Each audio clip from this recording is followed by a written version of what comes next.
ஃப்ரெண்ட்வுட்ஸ் நேயர்களுக்கு வணக்கம். ஒரு வழியா 12 வருஷத்துக்கு அப்புறம் வெற்றிகரமா இந்த மாநாட சித்திரை முழு நிலவு மாநாட பாமக நடத்தி முடிச்சிருக்கு. இதுல சில பல நன்மைகளும் இருக்கு, குறைகளும் இருக்கு அப்படின்னு நம்ம சொல்லலாம். என்ன நடந்திருக்கு அப்படின்னு பார்த்தீங்கன்னா, இந்த மாநாட்டுக்கு வர்றதுக்கு சில பல தடைகளை வந்து என்ன பண்ணாங்க, காவல்துறை வந்து என்ன பண்ணாங்க, பாமகவுக்கு சொன்னாங்க. கிட்டத்தட்ட வந்து பார்த்தீங்கன்னா 40 சில்லற ஏதோ சம்திங் அந்த தடைகளை வந்து என்ன பண்ணாங்கன்னா, கோரிக்கைகளை வந்து முன் வச்சாங்க.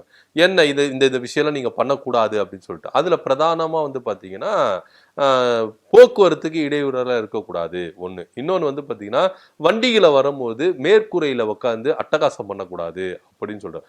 மத்தவங்களுக்கு எந்தவித இடையூறும் இல்லாம நீங்க பண்ணணும் அப்படின்னு ஆனா சில பல காட்சிகள் நேற்று தினத்துல நம்ம கண்கள்ல பட்டுச்சு. என்ன அப்படின்னு பார்த்தீங்கன்னா, பஸ்ஸுக்கு மேல் கூரையில உட்காந்து அட்டகாசம் பண்ணிட்டு, கொடியை சுத்திட்டு வந்துட்டு, சட்டையை அவுத்துட்டு அதே போல வந்து சுத்திட்டு வருது.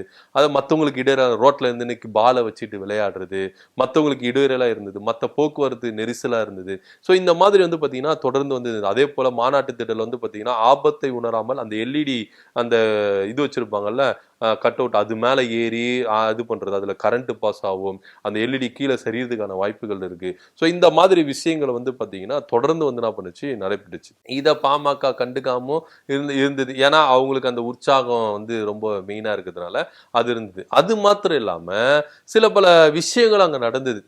என்னதான் வந்து பாத்தீங்கன்னா ஐயா ராமதாஸ் அவர்களுக்கும் அன்புமணி ராமதாஸ் அவர்களுக்கும் சில முரண்பாடுகள் இருந்தது. அது இப்போ அந்த சலசலப்பு இல்லை அப்படின்ற பேச்சுகள் வந்தாலும் மேடைகள்ல இந்த பேச்சுகள் மூலமா வெளியப்பட்டது ஐயா ராமதாஸ் அவர்கள் மூலியமா தான் அப்படின்ற சொல்லலாம். சில பொய்களையும் சொன்னாங்க. அதையும் நம்ம வந்து காது குத்து கேட்க வேண்டியதா இருக்குது. அதுல என்ன தெரியுமா சொன்னாங்க, மெரினால கலைஞருக்கு வந்து நினைவிடம் அமைச்சதுக்கு வாங்கி கொடுத்தது யாருன்னு பாத்தீங்கன்னா நம்ம ஐயா ராமதாஸ் அவர்கள் தான் அப்படின்ற ஒரு பொய்யையும் அன்புமணி அவர்கள் வந்து என்ன பண்ணாரு சொன்னாரு.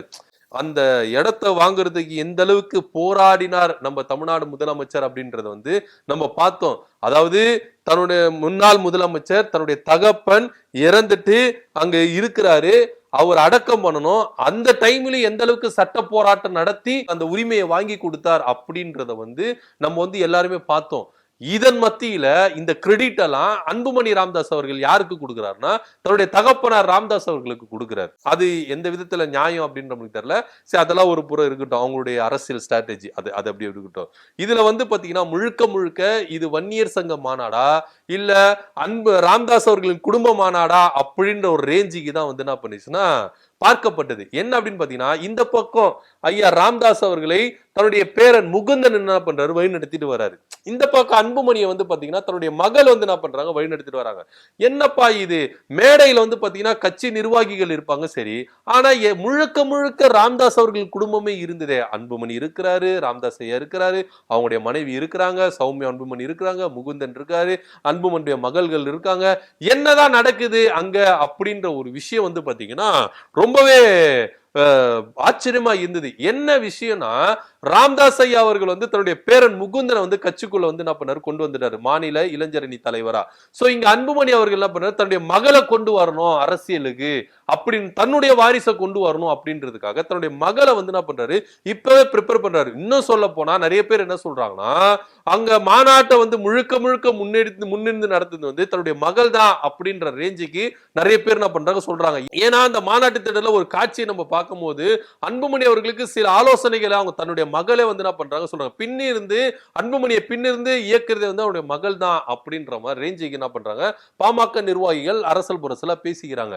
இது ஒரு புறம் இருக்க, கட்சியினுடைய பொருளாதார மேடையிலே காணோம், எங்க காணோம் அப்படின்னு சொல்லிட்டு தேடி பார்த்தா கீழே உட்காந்துருக்காங்க திலகப்பாமா பொருளாளர். என்னப்பா உங்களுக்கு மேடையில நீங்க வந்து இடம் கொடுக்கல அப்படின்னு சொல்லிட்டு வாலின்றியா கீழே போயிட்டு என்ன பண்றாரு, பின்னாடி உட்கார்ந்து இந்த திலகப்பாமாவை முன்னாடி எடுத்துட்டு வந்து உட்கார வைக்கிறாரு அன்புமணி அவர்கள். இதுல சில அரசியல் இருக்கு. என்ன அப்படின்னு பாத்தீங்கன்னா சில பல நாட்களுக்கு முன்பாக நம்ம அன்புமணி அவர்களுக்கும் ராமதாஸ் அவர்களுக்கும் ஒரு சண்டை ஒண்ணு வந்துருச்சு. இனிமே வந்து பாத்தீங்கன்னா தலைவர் வந்து அன்புமணி கிடையாது, நானே நிறுவனர் நானே தலைவர் அப்படின்ற ஒரு ரேஞ்சுக்கு அறிக்கையை ஒண்ணு என்ன பண்ணாரு ஐயா ராமதாஸ் அவர்கள் வெளியிட்டாரு. இதை வந்து முதல்ல கண்டிச்சது வந்து பாத்தீங்கன்னா பாமக பொருளாளர் திலகபாமா தான். என்ன கண்டிச்சாருன்னா, பாமக ஜனநாயக படுகொலை நடக்குது, ஐயா அவர்கள் இந்த அனௌன்ஸ்மெண்ட் கொடுத்து வந்து ஏத்துக்கவே முடியாது அப்படின்னு சொல்லிட்டு ஐயாவை ஒரு சில வசை சொற்களால என்ன பண்ணாங்கன்னா, அது வஞ்சை புகழ்ச்சி சொல்லுவாங்கல்ல, அந்த மாதிரி வசைபாடுனாங்க. இதை முழுக்க முழுக்க ராமதாஸ் ஐயா விரும்பவே இல்லை. ஏன்னா அதை தொடர்ந்து இதை பேசிட்டு ஐயா ராமதாஸ் அவர்களை போய் சந்திக்க போறாங்க தைலாபுரம் தோட்டத்துல. அங்க வந்து பாத்தீங்கன்னா கிட்டத்தட்ட 3 மணி நேரம் அவங்க வெயிட் பண்ணி சந்திக்கவே இல்லை, ஏமாற்றுவதோடு திரும்பி வராங்க. அதுக்கப்புறம் பாமக பொதுச் செயலாளர் வடிவேல் ராவணன் அவர் என்ன சொல்றாருன்னா, திலகபாமா ஒரு பச்சொந்தி, அவங்க வந்து பாத்தீங்கன்னா ஒரு உயிர்கொல்லி, பாமகவை சிறுக சிறுக சிறுக வந்து பாத்தீங்கன்னா அழிச்சுட்டு இருக்காங்க அப்படின்னு சொல்லிட்டு அவர் வந்து என்ன பண்ணாரு, எழும்ப ஆரம்பிச்சாரு. சோ 2 பேருக்கு அங்க வந்து என்ன பண்ணா போர் முற்ற ஆரம்பிச்சது.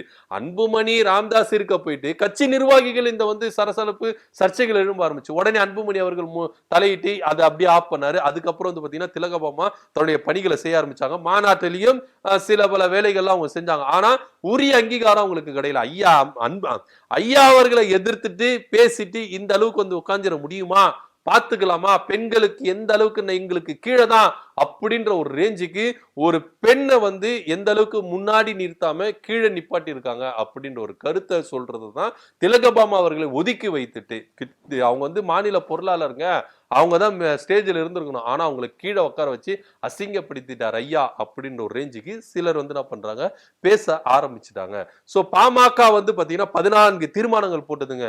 இந்த 14 தீர்மானங்களும் பாத்தீங்கன்னா சாதிவாரி கணக்கெடுப்பு மட்டும்தான் இருக்குதே கண்டி, நீங்க தமிழ்நாட்டு மக்களுக்கு பாமக என்ன செய்ய போகுது, ஆட்சிக்கு நீங்க கூட்டணியில இருக்கிற உங்க பாஜகவை நீங்க கண்டிச்சு ஆட்சிக்கு எதனா கொண்டு வரீங்க, நீட்டை பத்தி பேசுனீங்களா, தொகுதி மறுவரையை பத்தி பேசுனீங்களா, மும்மொழி கொள்கையை பத்தி பேசுனீங்களா அப்படின்னு. இதுல வேற அன்புமணி அவர்கள் அரைக்கூவல் கூறாரு, நீங்க யாரையுமே நம்ப வேணாம், என்ன நம்பி வாங்க, கல்வி வேலை வாய்ப்பு நான் தரேன் அப்படின்னு சொல்லிட்டு. கல்வி வேலை வாய்ப்பு நீங்க தரேன்றீங்களே, கல்விக்கு அடிப்படையா இருக்கிற 3ஆம் வகுப்பு 5ஆம் வகுப்பு 8ஆம் வகுப்பு பொது தேர்வு வைக்கிறாங்களே சிபிசில, இந்த மும்மொழி கொள்கை புதிய கல்விக் கொள்கை வச்சு இதை கண்டிச்சு நீங்க தீர்மானம் போட்டீங்களா அப்படின்ற ஒரு கேள்வி வருதுல. வேலை வாய்ப்பு வந்து பாத்தீங்கன்னா தொடர்ந்து வந்து பாத்தீங்கன்னா ஒன்றிய நிறுவனங்கள்ல வந்து தமிழ்நாடு அரசுக்கு புறக்கணிக்கப்படுது, அதை நீங்க கண்டிச்சு தீர்மானங்கள் போட்டீங்களா, இது ஒரு விஷயம் இருக்குல்ல. அதே போல கல்வி படிப்புல வந்து பாத்தீங்கன்னா நீட்டை எதிர்த்து நீங்க எதனா கோரிக்கை வச்சீங்களா, இல்லவே இல்லை. அவங்க கொடுத்த 14 தீர்மானங்கள் கோரிக்கை வந்து பாத்தீங்கன்னா இடஒதுக்கீடை பத்தியும் அதே போல சாதிவாரி கணக்கெடுப்பு பத்தியும் தான் இருந்ததை கண்டி, தமிழ்நாட்டுக்கு பாமக என்ன செய்ய போகுது, நாங்க கூட்டணியில இருந்தாலும் பாஜக தமிழ்நாட்டுக்கு அநீதி இழைக்குது, அதை நாங்க எதிர்த்து தீர்மானங்கள் போட்டோம் அப்படின்னு சொல்லிட்டு ஒரு தீர்மானங்களால் உங்களால காட்ட முடியுமா? நீட்டை குறித்து நீங்க தீர்மானம் போடல, தொகுதி மறுவரை குறித்து தீர்மானம் போடல, நம்மளுக்கு கல்வி நீதி கொடுக்காம இருக்காங்க அதை எதிர்த்து நீங்க தீர்மானங்கள் போடல, மும்மொழி கொள்கை சிபிசி பள்ளிகளை தமிழ்நாட்டில் இம்ப்ளிமெண்ட் பண்றாங்க அது நீங்க எதிர்த்து தீர்மானம் போடல, ஏன் ஒன்றிய நிறுவனங்கள் அரசு வேலை வாய்ப்பு வந்து தமிழர்களுக்கு மறுக்கப்படுது அதை நீங்க எதிர்த்து தீர்மானம் போடல. இந்த தீர்மானம் எல்லாம் இவங்க போடல. இது முழுக்க முழுக்க வந்து பாத்தீங்கன்னா பாமக தேர்தல் இருக்கிற நேரத்துல இப்படி ஒரு மீட்டிங்கை போட்டு தன்னுடைய ஸ்ட்ரென்த்தை காட்டுறாங்க, இதுதான் விஷயமா இருக்குது அப்படின்னு சொல்லிட்டு இது முழுக்க முழுக்க ஏமாற்று ஒரு வேலை, மக்களை கூட்டி ஏமாற்றுறாங்க அப்படின்ற ஒரு ரேஞ்சில தான் பேச ஆரம்பிச்சிட்டாங்க. ஐயா ராமதாஸ் அவர்கள் பேச்சுக்கு வருவோம்.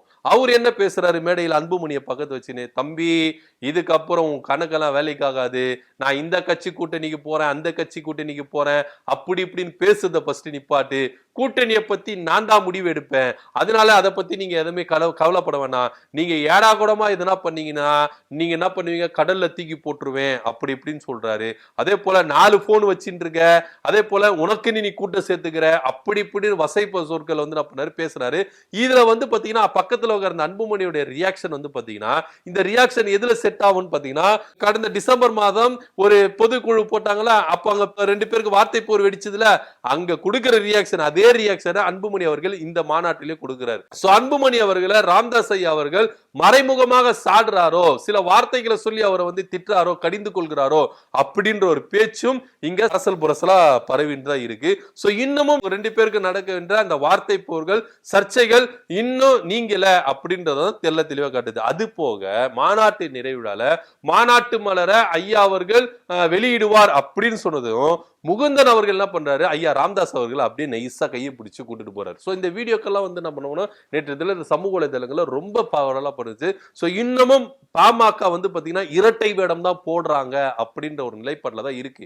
ஏன்னா ஐயா அவர்களுக்கு திமுக கூட கூட்டணி சேரணும், அன்புமணி அவர்களுக்கு பாஜக கூட கூட்டணி சேரணும். இந்த கணக்கு எப்படி போய் முடிய போகுது அப்படின்னு சொல்லிட்டு தெரியவில்லை. நேற்று தினத்துல விடுதலை சிறுத்தைகள் கட்சி தலைவர் திருமாவளவன் கிட்ட கேட்கும்போது, ஒருவேளை திமுக கூட்டணியில பாமக வந்து அவங்க நிலைப்பாடு என்ன அப்படின்னு சொல்லும்போது அவர் திட்டவட்டமா சொல்லிட்டாரு, நான் பாமக இருக்கிற கூட்டணியில இருக்கவே மாட்டேன், எனக்கு நீங்க எப்பேற்பட்ட ஒரு ஆஃபர் கொடுத்தாலும் சமாதானப்படுத்தினாலும் நான் இருக்கவே மாட்டேன் அப்படின்றத தெள்ள தெளிவா அவர் சொல்லிட்டாரு.